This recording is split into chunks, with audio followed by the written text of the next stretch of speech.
ಏನ್ ಶೇಖರಿ ಮಗಳ ಹತ್ರ ಮಾತಾಡ್ಬಿಟ್ಟು ಏನೋ ತೀರ್ಮಾನ ತಗೊಳ್ತೀನಿ ಹಿಂದೆ ಏನಂದ್ಲು ಮಗಳು ಏನ್ ತೀರ್ಮಾನ ತಗೊಂಡೆ ಈಗಲೂ ಅದೇ ಹೇಳೋದು ನಾನು ಶಾಲ್ ಕದ್ದಿಲ್ಲ ಹಾಗಾದ್ರೆ ಶಾಲು ನಾನ್ ಕದ್ದು ನಿನ್ ಚೀಲದಲ್ಲಿ ತಂದಿಟ್ಟ ಅಥವಾ ಅಮ್ಮನವರೇ ಶಾಲು ತಂದು ನಿನ್ ಚೀಲದಲ್ಲಿಟ್ರ ಅದೇನೋ ನನಗೆ ಗೊತ್ತಿಲ್ಲ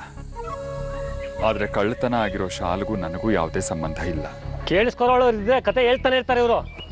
ನೀವು ತೀರ್ಪೇಳಿ ಮಾಧ್ಯಾಹ್ನಿಕ ಮಹಾಮಂಗಳಾರತಿ ಆಗ್ಬೇಕು 20 ವರ್ಷಗಳಿಂದ ದೇವಾಲಯದಲ್ಲಿ ಗೇಮೆ ಮಾಡಿದ್ಯಾ ಪೊಲೀಸ್ನವ್ರಿಗೆ ಒಪ್ಸೋದಿಲ್ಲ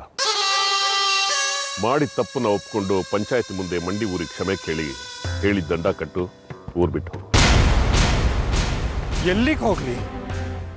ಅದು ನನಗೆ ಸಂಬಂಧ ಇಲ್ಲದೆ ಇರೋ ಪ್ರಶ್ನೆ ನೀವಲ್ದೆ ನಮಗೆ ಯಾರು ದಿಕ್ಕು ಕಳ್ಳತನಾನ ಬೆಂಬಲಿಸಿದ್ರು ವಿರೂಪಾಕ್ಷ ಶಾಸ್ತ್ರಿಗಳು ಅಂತ ಆಗುತ್ತೆ ಈ ವಿಷಯದಲ್ಲಿ ನಾನು ಸಹಾಯಕ ಶೇಖರಿ ಜೊತೆಗೆ ಅವ್ರ ಮಗಳಿಗೂ ಶಿಕ್ಷೆ ವಿಧಿಸಿ ದಂಡ ಹಾಕಿ ಅವಳಿಗಿಂತ ಉದ್ದ ಇದೆ ಅವಳ ನಾಲ್ಗೆ ನಮ್ಗಳಿಗಲ್ಲ ಅಮ್ಮನವ್ರಿಗೂ ಬಾಯಿಗೆ ಬಂದಾಗ ಬೈತಾಳೆ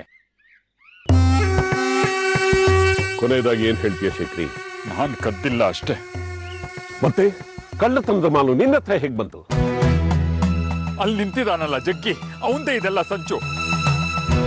ಅವನ್ ಕದ್ದು ನನ್ನನ್ನು ಸಿಕ್ಕಾಕಿಸ್ತಾ ಇದ್ದಾನೆ ನಾನು ದೇವಸ್ಥಾನದ ಬಾಗಿಲು ತೆಗೆದು ಶಾಲೆ ಕದ್ದು ಇವನ್ ಚೀಲದಲ್ಲಿ ತಂದಾಕ್ತೀನ ಅವನ್ ತಪ್ಪಿಸ್ಕೋಬೇಕು ಅಂತ ನನ್ ಸಿಗಾಕ್ಸ್ ನೋಡ್ತಾ ಇದ್ದಾನೆ ಏನ್ ಆಧಾರ ಇದೆಯೋ ನಾನೇ ಕದ್ದಿದ್ದೀನಿ ಅನ್ನೋದಕ್ಕೆ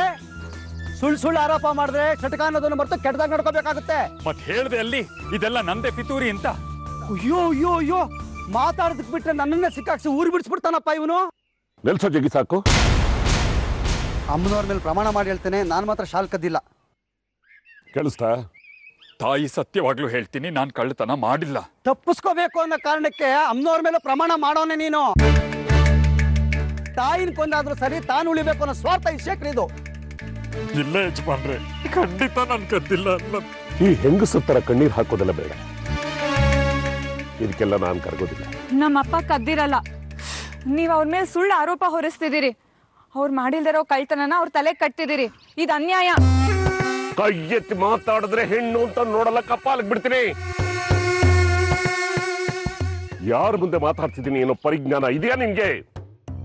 ಹಾಗಾದ್ರೆ ನಿಮ್ಮಪ್ಪನ ತೋಳಲ್ಲಿದ್ದ ತಾಯ್ತನ ಗರ್ಭಗುಡಿ ಮುಂದೆ ಯಾರು ತಂದು ಹಾಕಿದ್ದು